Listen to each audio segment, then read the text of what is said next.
Saudara, sejujurnya kami itu bukan orang baik. Kenapa nih saya bilang ya, Pak Samuel itu bunuh diri 5 kali. Dan gak bisa mati.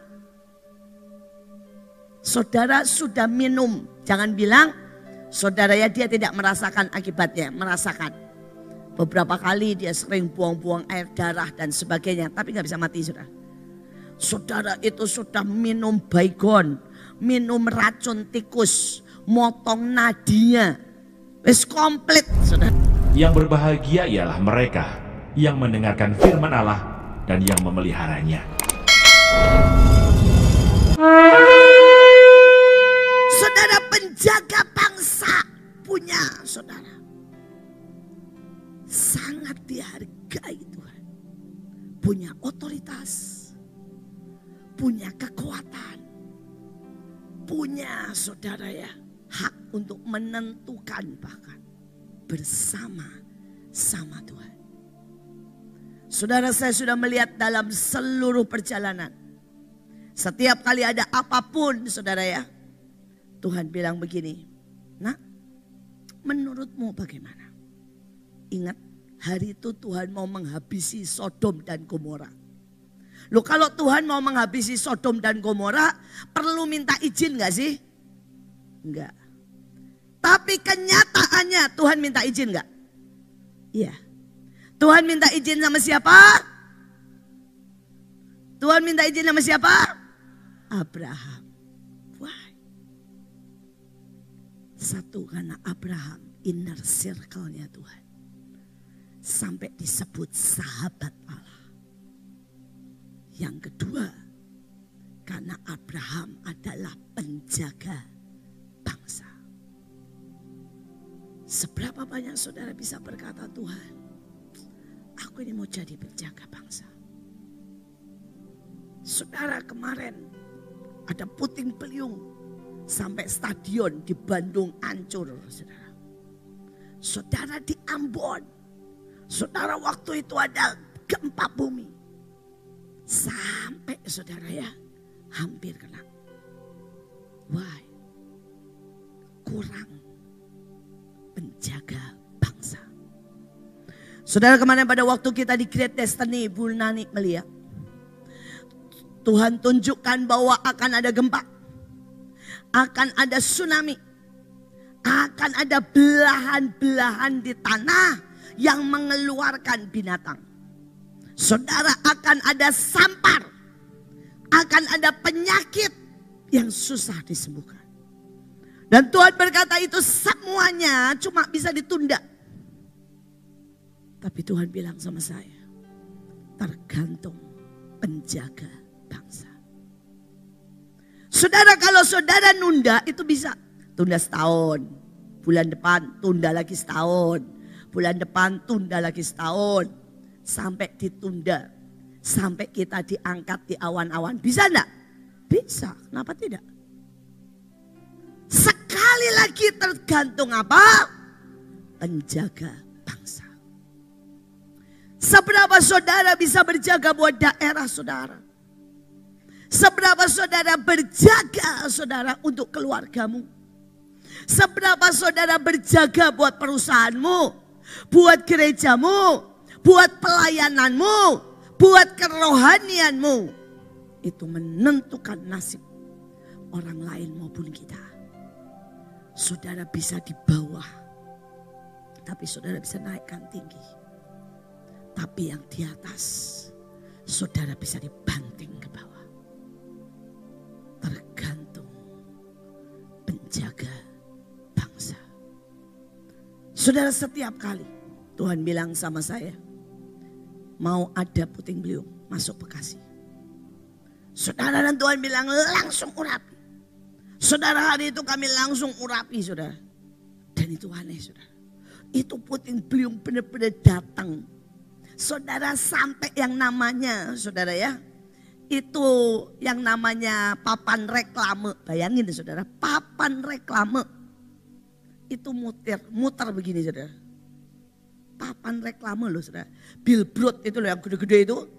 Saudara, itu muter begini.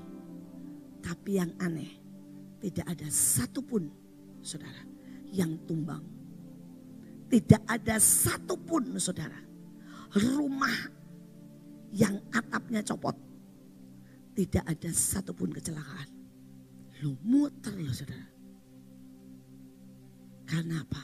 Penjaga bangsa. Pada waktu Tuhan berkata, nah setiap pintu kasih. Saudara, itu ada bom meledak.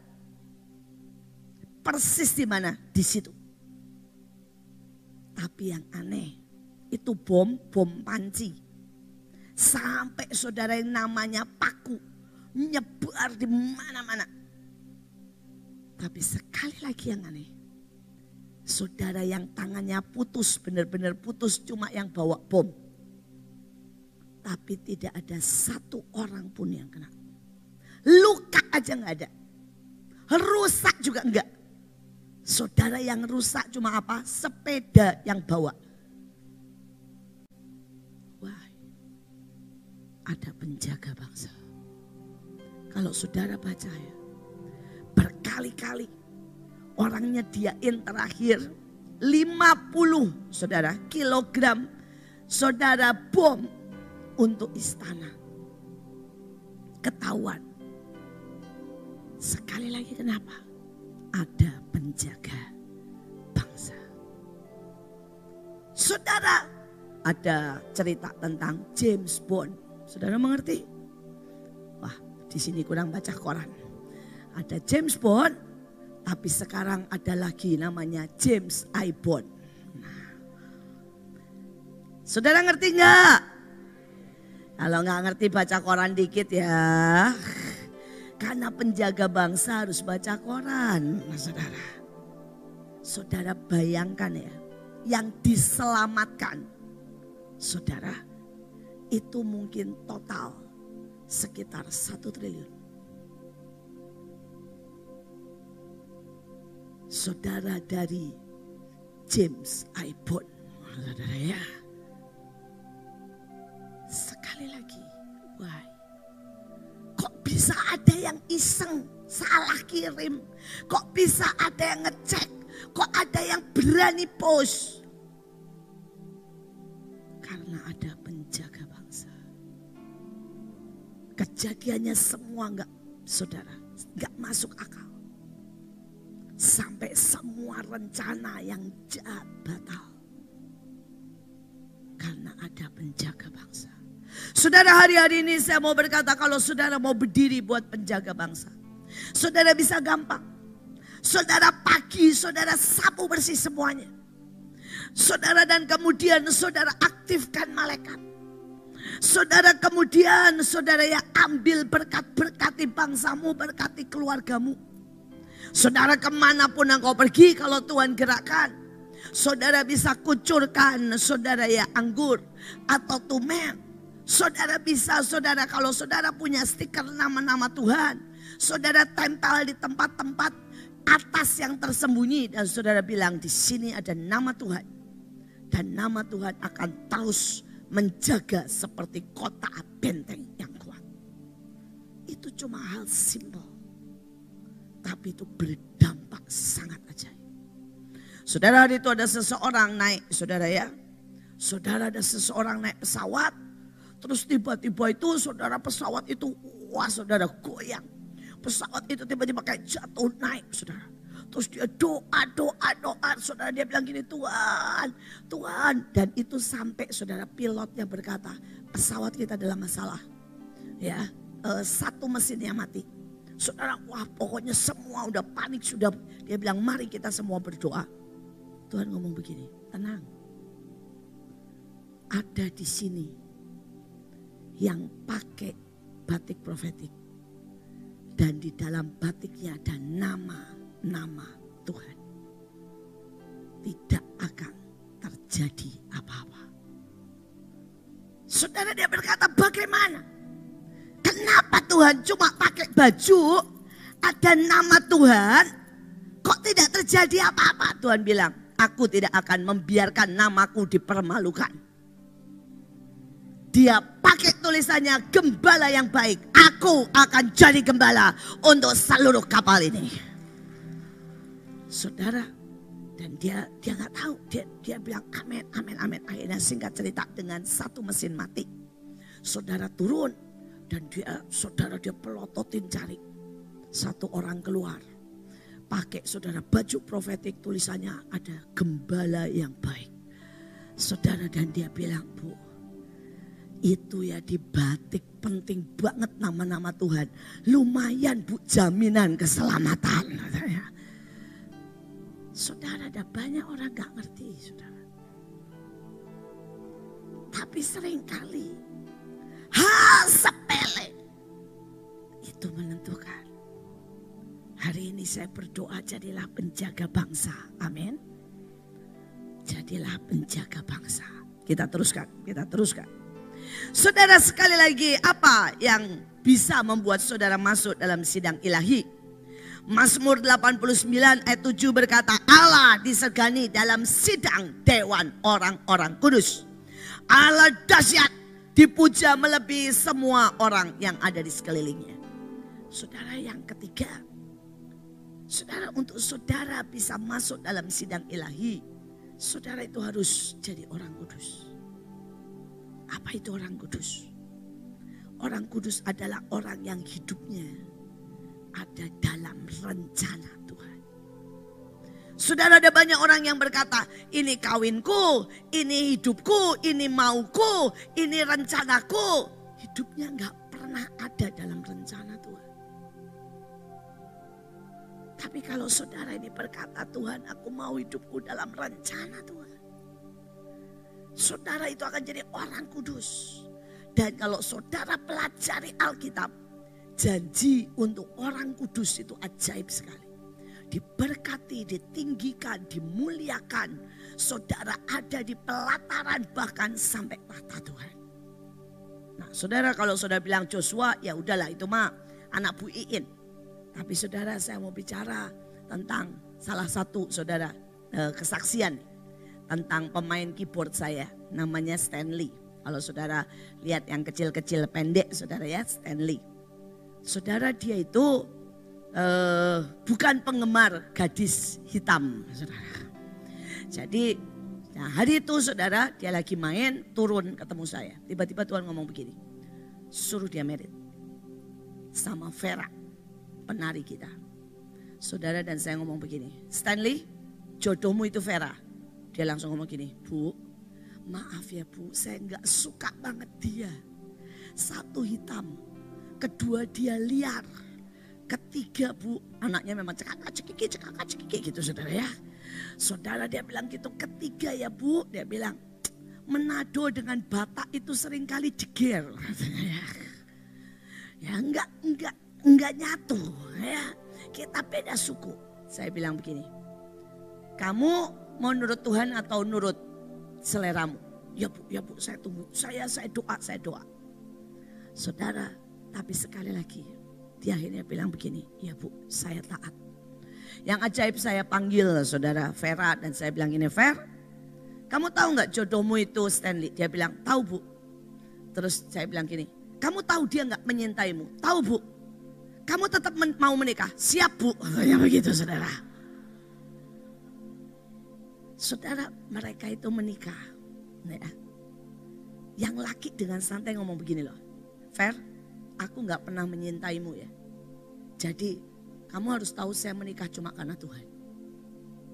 Saudara, dan singkat cerita mereka menikah. Dan yang pria ini ngomong begini, Bu, itu saya bingung Bu. Hari malam pertama, saya tiba-tiba lihat dia, tiba-tiba berubah semua Bu. Saya tiba-tiba jatuh cinta sama dia. Dia bilang sejak malam pertama, setiap hari hati saya itu bergetar sayang banget sama dia. Saudara, ini loh taat. Loh, menikah itu tahu gak dicintai. Dibentak-bentak, diomongin negatif. Tapi taat. Saudara, dalam satu ketukan Tuhan rubah. Saudara, dan mereka menikah setelah beberapa bulan. Sekali lagi, dia lagi duduk. Terus kemudian saya lewat lagi, Tuhan ngomong begini. Bilang, dia harus punya anak. Dan anaknya laki dan namanya Yehuda. Saudara, dia lihat saya gini. Anak juga diatur ya Bu. Katanya gitu saudara ya. Saya belum pengen sebenarnya katanya ya. Tapi anak juga diatur. Tuhan ngomong begitu. Saudara dia bilang sama malamnya sama istrinya. Ayo, Tuhan bilang kita punya anak, udah sepakat aja sama pemimpin hidup kita. Saudara hamil. Saudara, dan begitu hamil, saudara dia tetap nari, menyembah Tuhan, gak mual sedikit pun. Semuanya sangat lancar. Kenapa hidup diatur Tuhan? Sampailah akhir saudara ya, udah gendut banget. Dia ketemu saya lagi. Ketemu saya pulang pelayanan, saya bilang begini, kata dokter, anakmu tanggal berapa? Dia bilang gini, gawat nih Bu. Anak saya ini kata dokter lahir ya pas Halloween 31 Oktober. Saya bilang enggak. Tuhan bilang harus lahir 29 Oktober. Dia bilang lahirnya juga harus Bu tanggal segitu, harus. Boleh operasi? Enggak, Tuhan bilang normal. Ya. Saudara, dan dia bilang begini, aduh.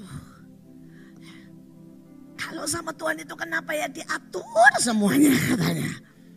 Saudara, tapi dia ngomong sama anaknya. Nak, kamu harus taat dari sejak dalam kandungan. Kalau dibilang harus lahir 29, saya gak mau tahu 29 harus keluar kata dia. Kamu harus taat dan kamu tidak boleh operasi. Kamu juga harus taat.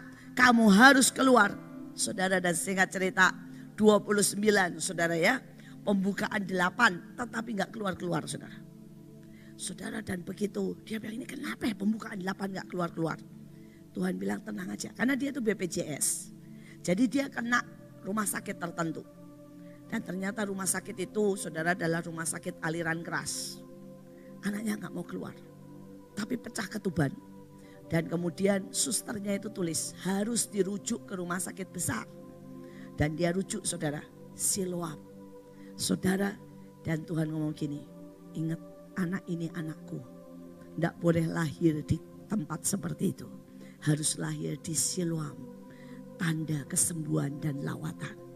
Saudara, begitu sampai saudara, itu anak langsung brojol saudara. Persis 29. Dokter belum datang. Jadi yang nangkap itu bidan. Tapi yang ajaib saudara, dua-duanya ini anak buahnya Ibu Ruth. Saudara yang suka sama saya. Saudara, begitu dokter belum ada. Jadi begitu anaknya keluar brojol. Saudara yang nangkap ini seorang suster. Begitu nangkap susternya dia baca di sini. Siapa susternya? Ruth. Saudara, sampai dia bilang begini. Sedetail itu Tuhan. Dan Tuhan bilang ya. Harus Ruth yang pegang. Harus Ruth yang angkat. Karena di hadapanku itu cucunya Ruth. Saudara, itu hidup. Sangat indah. Sangat indah.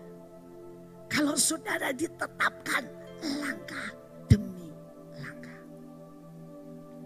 Tapi ada banyak orang memilih caranya sendiri. Memilih maunya sendiri. Memilih moodnya sendiri. Memilih Tuhan, aku pengen ini, aku pengen itu, aku pengen ini. Dan Tuhan bilang, yang kau pilih berantakan. Hari ini coba berkata Tuhan, aku mau ditentukan engkau. Karena seleramu jauh lebih baik. Waktumu jauh lebih baik. Caramu jauh lebih baik. Saudara, dia selalu punya beyond dari apapun, di atas dari apapun. Saudara, seandainya saya ini menentukan hidup saya sendiri, hari ini saya akan jadi ibu rumah tangga. Saudara ya, dan saya tidak menikmati apapun yang hari ini saya punya. Setiap kali saya ada saudara ya, menikmati begitu banyak cinta. Begitu banyak saudara ya, kuasa, kemenangan, keajaiban. Sampai saya dibilang ini Tuhan, bagaimana saya menerima sebanyak ini? Salah satu contoh. Saudara, saya itu penggemar udang. saudara ya. Jadi saya penggemar daging, saya penggemar udang. Tapi sekarang saya mau cerita tentang udang. Saya penggemar udang dan terutama saya tuh suka segala macam udang yang aneh-aneh. Saya suka udang karang, saya suka lobster, saya suka udang yang kecil-kecil digoreng. Saya suka segala macam udang. Saudara, dan udang air tawar, udang air laut itu menurut saya rasanya semua berbeda. Dan menurut saya itu mantep banget saudara. Apalagi kepala udang, saya suka banget. Orang bilang itu kolesterol tapi saya suka. Saudara ya, kepala udang yang gede itu aduh enaknya. Saudara, ajaib lah pokoknya buat saya. Saudara, dan Tuhan itu ngomong begini. Nak, apa sih yang aku tidak beri dalam hidupmu? Saudara tahu hari ini Mahanaim itu punya 3 orang yang punya tambak udang. Dan 2 tambak air payau. Saudara 1, saudara tambak benar-benar di laut. Jadi saya itu saudara ya, sekarang di lemari es kami segala macam udang. Dari udang 1 hari sampai udang segede begini ya saudara. Itu nyetok. Belum juga habis. Sudah dia bilang ini, Bu sudah panen lagi katanya ya. Sudah mulai nabur lagi Bu. Ibu mau udang yang berapa hari? Sehari, 5 hari, 10 hari. Saudara ini udah ditelepon lagi bilang begini. Bu, ibu mau udang apa di laut? Kita mau nabur. Yang karang, jenis lobster atau jenis apa? Sampai dari hobi udang. Sampai hari ini kalau orang nawarin udang saya bilang ini. Gak usah ya, di Mahanaim udah banyak sayang. Saking saudara. Tuhan itu berkata, apa sih yang aku tidak sediakan untukmu? Tapi hari itu, kalau Tuhan bilang pergi ke tempat sampah. Kalau hari itu Tuhan bilang buka rumahmu untuk para pemulung. Kalau hari itu Tuhan bilang, nak pelayananmu adalah bersama preman, bersama pelacur. Kalau hari itu Tuhan berkata pergi ke penjara-penjara dan saya bilang no. Hari ini saya nggak akan nikmati apapun.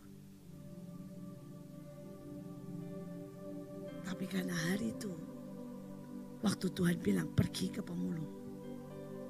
Waktu Tuhan bilang pelayananmu adalah pembunuh. Saudara, waktu Tuhan bilang pelayananmu adalah ke penjara. Hari ini Tuhan lengkapi dengan semua yang ajaib. Semua yang ajaib. Dan setiap kali saya cuma bisa bilang, Tuhan, besar anugerah-Mu. Jalan Tuhan gak pernah sama dengan jalan kita. Dan saya berdoa, saudara menangkap ini. Saudara, bagaimana masuk ke dalam sidang ilahi? Yang pertama saudara adalah penyembahan. Saudara, tidak ada orang bisa masuk dalam sidang ilahi kalau saudara tidak masuk dalam penyembahan. Sekali lagi penyembahan itu bukan nyanyi. Bukan hanya nyanyi. Penyembahan bukan hanya bahasa roh. Arti kata penyembahan itu sebenarnya 2 saudara. Yang pertama adalah mencium Tuhan dengan gemetar. Yang kedua adalah mengabdi. Dan banyak anak Tuhan tidak pernah punya ini dua-duanya. Saudara nyanyi, tapi di sini nggak ada ciuman buat Tuhan dengan gemetar. Saudara bahkan nyanyi dengan tidak ada rasa. Saudara main keyboard mungkin atau main drum, main gitar dengan tidak ada rasa. Itu bukan penyembahan. Karena penyembahan adalah saudara sembari main dengan gemetar berkata, Tuhan, betapa aku bersyukur. Hidupku itu ditata begini rupa. Betapa aku bersyukur aku boleh nari. Betapa aku bersyukur aku ini boleh jadi pendoa. Dan itu keluar tidak bisa dibuat-buat dengan gemetar. Tadi Saudara, saya mendapat sebuah penglihatan atau ilustrasi. Hari-hari ini saya sedang mengurus banyak orang. Dan sejujurnya saya sampai, itu saudara ya. Saudara, saya melihat reaksi orang yang, tanpa mereka sadar, mereka melukai, menghina mezbah, mengotori mezbah. Dan hati saya sebenarnya tahu Tuhan sakit sekali dengan sikap-sikap seperti itu. Dan saya berdoa saudara mengerti arti penyembahan. Saudara, hari-hari ini saya bertemu dengan beberapa orang yang berkata begini, saya sudah melayani. Tapi mana saya gak diberkati. Saya sudah melayani, saya sudah doa, tapi hidup saya berantakan. Saya sudah melayani, tapi malah saya kena serang iblis. Dan mereka menjadi kecewa. Saudara, dan Tuhan itu tiba-tiba, saudara kasih saya sebuah penglihatan.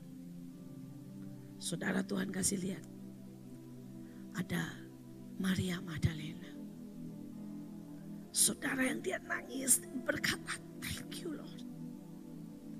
Terima kasih karena Engkau mengambilku. Dan saya lihat dia sampai di surga, saudara. Setiap kali dia di surga itu sekarang dia cantik banget saudara.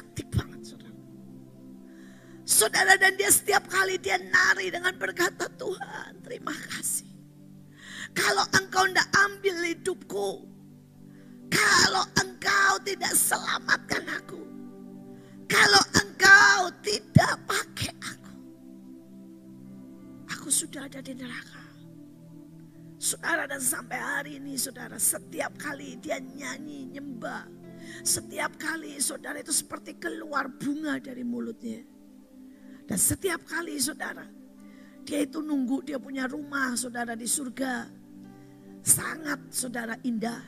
Dan dia itu pagi-pagi, siang, malam, dia nunggu Tuhan. Dia nunggu Tuhan dengan menari. Dia nunggu Tuhan saudara, dengan terus saudara melakukan banyak hal.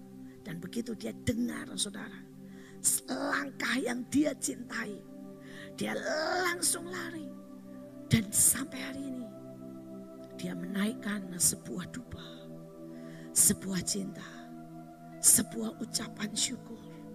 Setiap kali dia ketemu Tuhan, dia langsung saudara yang mencium kaki Tuhan. Saudara, dia langsung mencium sampai di surga sekarang. Saudara, dan dari ciumannya itu keluar begitu banyak bau harum yang semerbak. Saudara, tetapi satu sisi saya tiba-tiba lihat di dunia penyembah-penyembah. Saudara, dia tidak tahu bahwa ini adalah altar kekudusan mezbah yang dibayar dengan semua pengorbanan, semua cinta. Tapi mereka naik dengan kenajisan, kekotoran, kemarahan, sembarangan.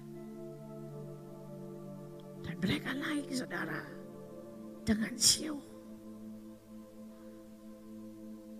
Dan dia di penglihatan saya, begitu mereka nyanyi yang keluar itu muntah. Begitu mereka nyanyi yang keluar itu saudara lendir kesombongan yang menjijikkan. Begitu mereka nyanyi, yang keluar itu seperti noda hitam. Dan Tuhan itu berkata kepada saya, tiap hari nak, jutaan mezbahku dikotori, jutaan mezbahku dimuntahi, jutaan mezbahku di dunia ini dirusak. Apakah aku harus memberkati mereka? Ataukah aku harus membunuh mereka? Saudara, ada banyak orang gak ngerti artinya berdiri di mezbah. Renat Bungke berkata, saya datang dari Jerman. Saya datang hari itu, saya sebagai lulusan terbaik dari sekolah Alkitab. Dan saya datang ke Afrika, memberikan hidup saya rela mati. Tapi saya khotbah, tidak ada yang berubah. Gereja isinya cuma 5 orang. Kalau ada 20 orang itu sudah bagus. Saya khotbah di jalan. Saya ditertawakan orang, dilempar barang. Sampai saya pada puncak putus asa. Dan saya menangis berkata, Tuhan, kenapa seperti ini? Dan Tuhan berkata, selama engkau pakai otakmu, selama engkau pakai ilmumu, dan kau tidak pernah mengerti arti Roh Kudus, kau tidak pernah mengerti arti darah, kau tidak pernah mengerti arti kemuliaanku, engkau mengotori setiap mimbar dengan kesombonganmu, filsafatmu, bahkan kau tidak pernah benar-benar mengerti artinya darah. Saudara, dan dia berkata, Tuhan perlu mencuci saya, menghabisi saya. Dan waktu saya mengerti satu aja, betapa berharganya darah itu. Dan betapa najisnya, jahatnya saya. Dia bilang tiba-tiba saya khotbah orang nangis lari. Tiba-tiba saya khotbah orang disembuhkan. Tiba-tiba saya khotbah, dia berkata puluhan ratusan orang datang. Dan pada waktu tiba-tiba tempat dia khotbah berubah menjadi 30.000. Dia berkata, Tuhan ini too much, aku tidak bisa, tidak mungkin. Dan Tuhan bilang, memang kamu tidak akan pernah bisa, tidak pernah mungkin. Tapi aku akan bawa engkau sampai lihat yang namanya lawatan no limit. Dan hari itu dia terus dan terus sampai dia lihat lawatan no limit yang setiap kali KKR 3 juta orang. Saudara bisa bayangkan, saya baru baca, saudara di Afrika hari ini ada hamba Tuhan umurnya 77 tahun. Jemaatnya berapa saudara? 15 juta. Setiap kali kebaktian, sekali kebaktian 1 juta. Setiap hari, setiap kebaktian. Dia kalau hari Minggu ada kebaktian di mana-mana saudara. Tapi di pusat itu 1 juta. Saudara, dan jemaatnya, gerejanya itu panjang saudara ya. Jadi pakai kamera di mana-mana. Saudara, dan dia baru ulang tahun. Dan saudara, pada waktu dia ulang tahun dia berkata, ya, enggak ada yang saya inginkan selain saya memberikan kepada Tuhan saya, Raja saya, kekasih saya. Dia bilang master saya, yang namanya penyembahan. Dan saudara, dia buat apa? 77 jam di 77 kota. Saudara, penyembahan non-stop. Tanpa berhenti. Saudara, dan dia enggak tidur 77 jam. Dan dia sangat exciting, terus nari. Saya ngomong, Tuhan, saya jujur saudara, pada hari Jumat di Semarang, saya berangkat dari rumah jam 3 pagi. Saudara, dan kemudian saya non-stop, saya nggak bisa tidur di pesawat. Saya doa. Saudara, saya ikut acara Great Destiny. Saudara, dan sampai ke hotel itu jam 10:30 malam. Begitu sampai ke hotel 10:30 malam, saya mandi. Saudara, dan kemudian saya harus siapkan khotbah buat besok. Jadi saya bawa iPad. Saya duduk begini. Dan tiba-tiba saya bangun jam 4 pagi saudara. Jadi saya tidur dengan bawa iPad saudara ya. Dengan duduk manis saudara. Sampai pagi bangun jam 4 pagi saya ketawa. Saya ngomong begini, aduh Tuhan. Ini Puiin yang belum sampai 70 belum. Masih jauh dari 70. Ya, baru dari jam 3 sampai jam 11 malam. Udah duduk tidur. Saudara saya tetap duduk dan bawa iPad begini. Tidur saya. Saudara bangun jam 4 pagi saudara. Dan saya bilang, why? Ini pendeta udah 77. Dan dia bisa nyembah 77 jam. Tuhan bilang, nak, tergantung cintamu. Tergantung pengabdian. Saudara yang kedua, pertobatan. Karena waktu saudara ya. Saudara ngerti ada banyak orang menyesal. Ketahuan. Menyesal karena hukuman. Menyesal akibatnya. Itu bukan bertobat. Banyak orang saudara. Begitu saudara ya. Dia utang. Terus kelibat sama rentenir. Disita rumahnya. Nyesel. Tapi itu bukan bertobat. Saudara ada orang pilih jodoh. Karena jatuh cinta. Kemudian rumah tangganya berantakan. Saya bilang gini, aduh kenapa ya gue menikah sama dia, sebel banget. Itu nyesel. Bukan bertobat. Tapi banyak orang gak pernah bertobat. Dengan semua kejahatan yang paling dalam. Pemberontakan. Tidak percaya. Pahit. Marah. Saudara. Saudara, ada banyak orang punya kebutuhan mendesak. Tapi setiap kali dia butuh, dia cari di luar. Dia tidak berani dengan kebutuhannya teriak seperti perempuan. Yang berkata, Tuhan aku ini anjing, jelek, gak bisa bayar. Saudara, waktu Tuhan berkata, jangan buang roti itu ke anjing. Perempuan ini berkata, benar Tuhan, aku ini anjing. Tapi anjing dapat makan dari remah-remahnya. Apa artinya dia berkata, Tuhan aku ini tidak bisa bayar. Aku ini tidak layak. Aku ini bukan siapa-siapa yang sebenarnya layak untuk dapat jawaban.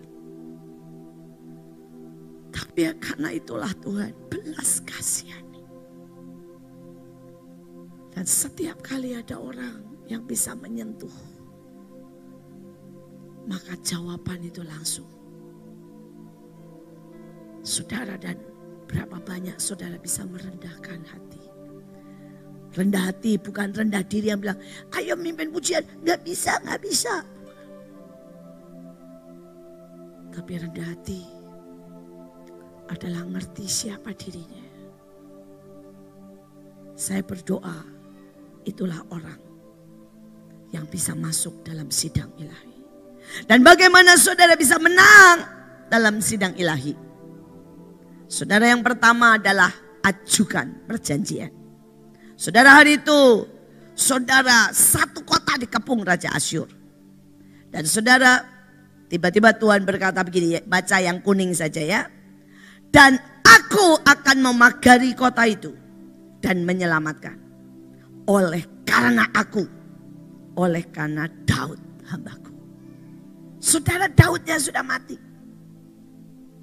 Tapi karena yang namanya covenant. Saudara, dan covenant itu adalah perjanjian kekal. Tuhan bilang, oke. Karena perjanjian dengan Daud.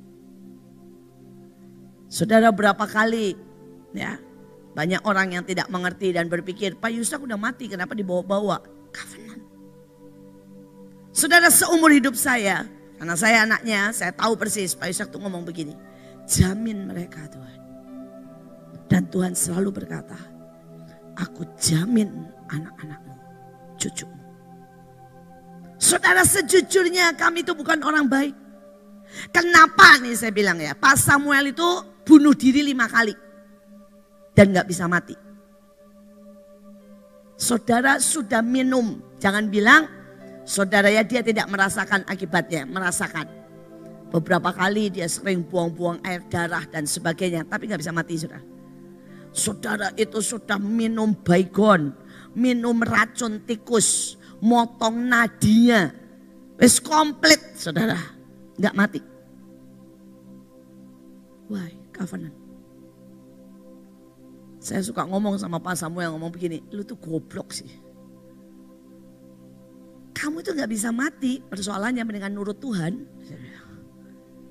Lu juga gak bisa lari dari Tuhan, pasti digebukin.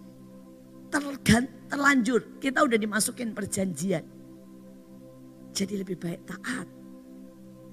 Karena ada perjanjian. Nah perjanjian Pak Yusak apa buat anak cucunya? Tuhan boleh hajar, Tuhan boleh didik, Tuhan boleh lakukan apa saja. Asal mereka berkenan di hati Tuhan. Dia bilang, Pak Yusak selalu bilang gini, Tuhan rekayasa.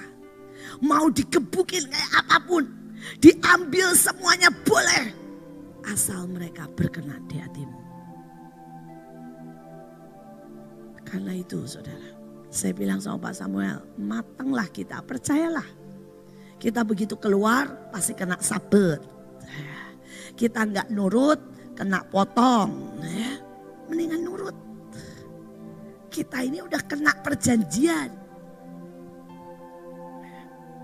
Saudara setiap kita. Dan karena itu setiap kali saya bisa angkat dan berkata Tuhan. Karena perjanjian dengan hamba-Mu Yusak. Bawa kami dalam perkenanan. Saudara perjanjian itu powerful. Karena waktu saya gak bisa terangkan. One day saya bisa terangkan lebih banyak perjanjian. Saya orang yang safe by perjanjian. Sampai hari ini Mahanaim ada safe by perjanjian. Saudara dan kalau saudara ngerti nih betapa powerful. Ini salah satu saudara ya. Anak-anak saya itu tetap berjaka, tetap berkenan di hadapan Tuhan. Bukan karena mereka suci kudus. Safe by perjanjian. Saudara saya dari kecil mereka saya angkat di hadapan Tuhan dan saya buat perjanjian. Saudara dan berkali-kali seperti saya pernah cerita sama saudara. Joshua itu sudah bawa seorang perempuan, waktu itu bukan Gesia. Saudara dia bawa di tempat sepi, naik mobil. Saudara dan dia mau macam-macam. Saudara dan begitu saudara tangannya mau mencium.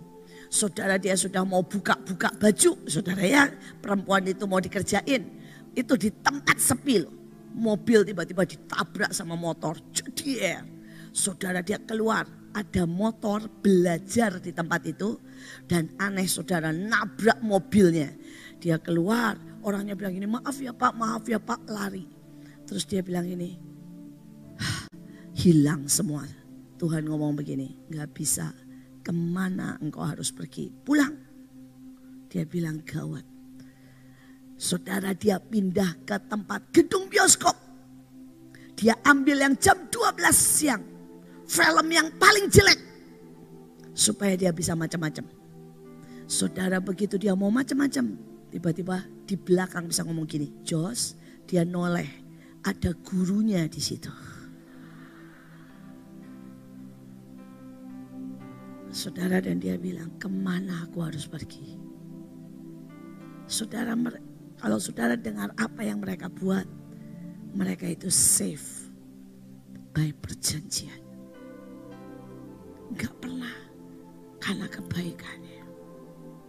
Saudara itulah kekuatan perjanjian. Saudara bagaimana bisa menang? Yang kedua, saudara ajukan sifat-sifat Tuhan. Kalau saudara baca, saudara ya yang kuning. Tetapi engkaulah Allah yang sudi mengampuni. Yang pengasih, yang penyayang, yang panjang sabar dan berlimpah kasih setia. Engkau tidak meninggalkan mereka di padang gurun karena kasih sayangmu yang besar. Saudara setiap kali saudara maju ke pengadilan jangan pernah karena kita. Kita memang jelek saudara. Tapi berkata Tuhan, sekalipun dosaku seperti merah seperti kermisi, janjimu perjanjian bisa putih seperti salju. Tapi kita bawa lagi berkata Tuhan, Karena memang Engkau pengampun, Engkau penyayang. Karena itu setiap aku datang ke sidang ilahi-Mu, aku tahu pengampunan pasti datang. Begitu kita bawa nama Tuhan, itu nama Tuhan berdiri di situ. Bam! Iblis tidak bisa apa-apa. Seperti kita sembunyi, seperti anak kecil sembunyi di belakang papahnya. Semua pendakwa akan lari dari hidup kita. Saudara, yang ketiga, bagaimana kita bisa menang? Ajukan kepentingan Tuhan. Saudara, seumur hidup saya, Mahanaim bisa lolos dari utang. Mahanaim bisa lolos. Saudara, ini misalnya ini contoh ya. Leo jatuh nih dalam dosa. Bab. Saya tahu saudara, saya tahu persis. Hukumannya saudara ya, adalah misalnya saudara, dia sakit, dia masuk penjara, atau saudara dia ngalamin sesuatu. Tapi saya selalu berkata, karena Engkau penyayang, demi Tuhan, bahwa mezbah-Mu selalu naik. Ada orang yang berkata, karena kasih setia, karena cinta-Mu, karena kebaikan. Saudara, dan setiap kali saya berkata supaya ada orang yang tetap menyembah kepentingan Tuhan. Supaya jangan hidupnya hancur dan ribuan orang ikut hancur bersamanya. Selalu turun kekuatan dan pelepasan. Saudara, karena itu baca yang kuning saja. Maka orang Mesir akan berkata bahwa engkau tidak sanggup membawa bangsamu ke negeri yang kau janjikan kepada mereka. Jangan begitu Tuhan. Jangan musnahkan bangsamu. Kepentingan Tuhan. Tuhan bisa hancurin orang Israel. Nyebelin kata Tuhan. Yuk, mati semua. Tapi saat itu Musa berkata, Tuhan, kamu habisin. Orang ngomong apa? Supaya namamu jangan dihina. Tuhan gak jadi habisin.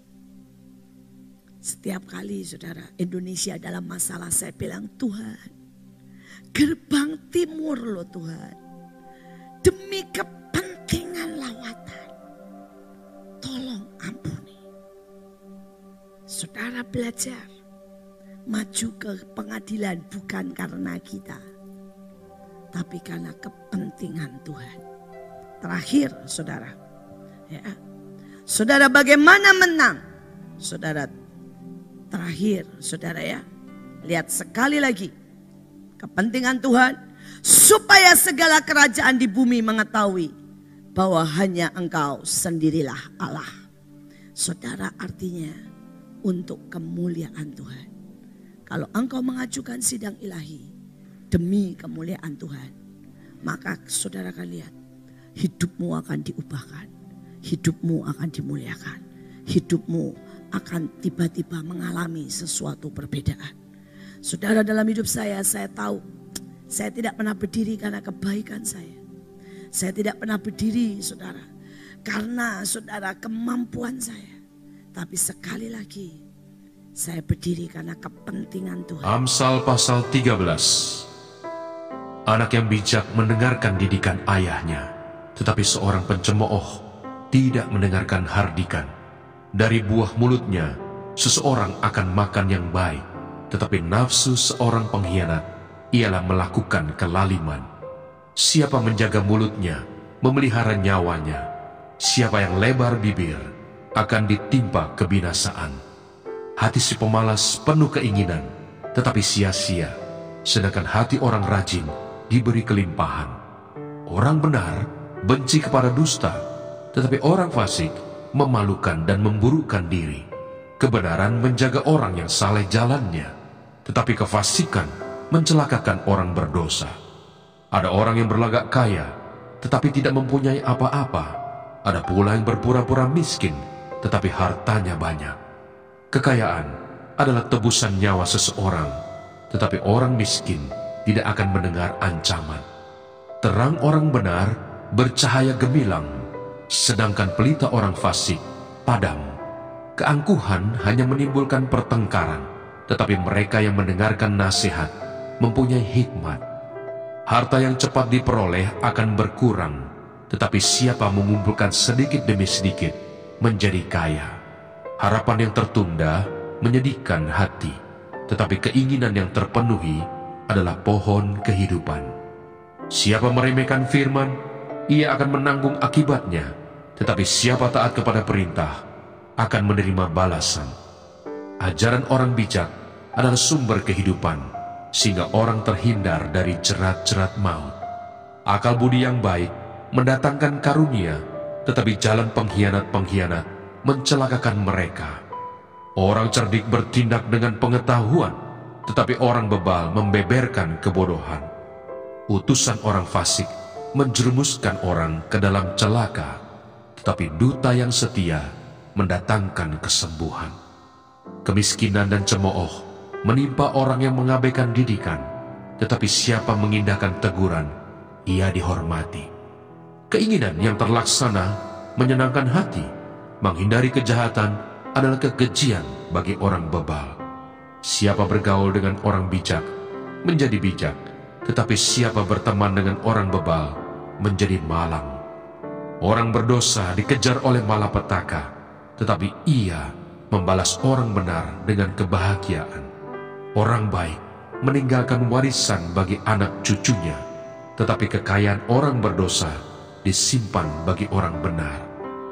Huma orang miskin menghasilkan banyak makanan, tetapi ada yang lenyap karena tidak ada keadilan. Siapa tidak menggunakan tongkat, benci kepada anaknya, tetapi siapa mengasihi anaknya, menghajar dia pada waktunya. Orang benar makan sekenyang-kenyangnya, tetapi perut orang fasik menderita kekurangan.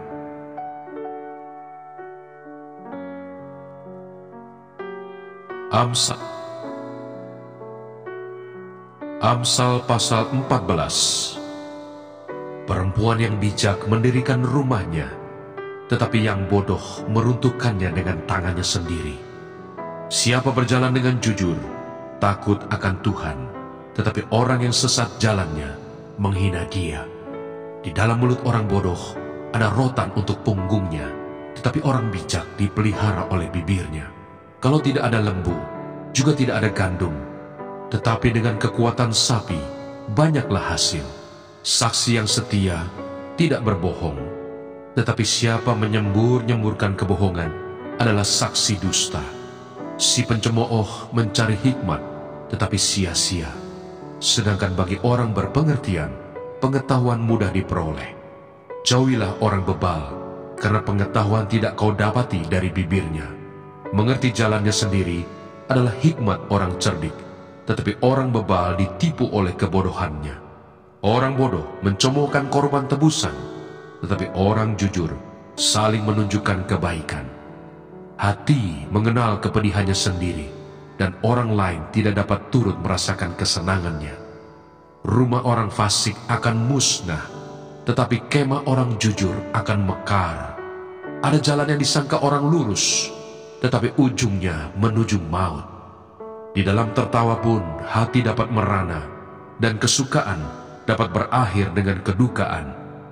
Orang yang murtad hatinya menjadi kenyang dengan jalannya, dan orang yang baik dengan apa yang ada padanya. Orang yang tak berpengalaman percaya kepada setiap perkataan, tetapi orang yang bijak memperhatikan langkahnya. Orang bijak berhati-hati dan menjauhi kejahatan, tetapi orang bebal melampiaskan nafsunya dan merasa aman. Siapa lekas naik darah, berlaku bodoh, tetapi orang yang bijaksana bersabar. Orang yang tak berpengalaman mendapat kebodohan, tetapi orang yang bijak bermahkotakan pengetahuan. Orang jahat tunduk di dekat orang baik, orang fasik di depan pintu gerbang orang benar. Juga oleh temannya, orang miskin itu dibenci, tetapi sahabat orang kaya itu banyak. Siapa menghina sesamanya berbuat dosa, tetapi berbahagialah orang yang menaruh belas kasihan kepada orang yang menderita. Tidak sesatkah orang yang merencanakan kejahatan? Tetapi yang merencanakan hal yang baik memperoleh kasih dan setia. Dalam tiap jerih payah ada keuntungan, tetapi kata-kata belaka mendatangkan kekurangan saja. Mahkota orang bijak adalah kepintarannya, tajuk orang bebal adalah kebodohannya. Saksi yang setia menyelamatkan hidup, tetapi siapa menyembur-nyemburkan kebohongan adalah pengkhianat. Dalam takut akan Tuhan ada ketenteraman yang besar, bahkan ada perlindungan bagi anak-anaknya. Takut akan Tuhan adalah sumber kehidupan, sehingga orang terhindar dari jerat maut. Dalam besarnya jumlah rakyat terletak kemegahan raja, tetapi tanpa rakyat runtuhlah pemerintah. Orang yang sabar besar pengertiannya, tetapi siapa cepat marah membesarkan kebodohan. Hati yang tenang menyegarkan tubuh, tetapi iri hati membusukkan tulang. Siapa menindas orang yang lemah menghina penciptanya, tetapi siapa menaruh belas kasihan kepada orang miskin memuliakan dia. Orang fasik dirobohkan karena kejahatannya, tetapi orang benar mendapat perlindungan karena ketulusannya. Hikmat tinggal di dalam hati orang yang berpengertian, tetapi tidak dikenal di dalam hati orang bebal. Kebenaran meninggikan derajat bangsa, tetapi dosa adalah noda bangsa. Raja berkenan kepada hamba yang berakal budi, tetapi kemarahannya menimpa orang yang membuat malu.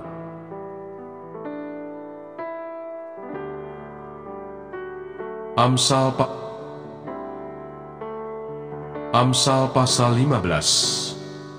Jawaban yang lemah lembut meredakan kegeraman, tetapi perkataan yang pedas membangkitkan marah. Lidah orang bijak mengeluarkan pengetahuan, tetapi mulut orang bebal mencurahkan kebodohan.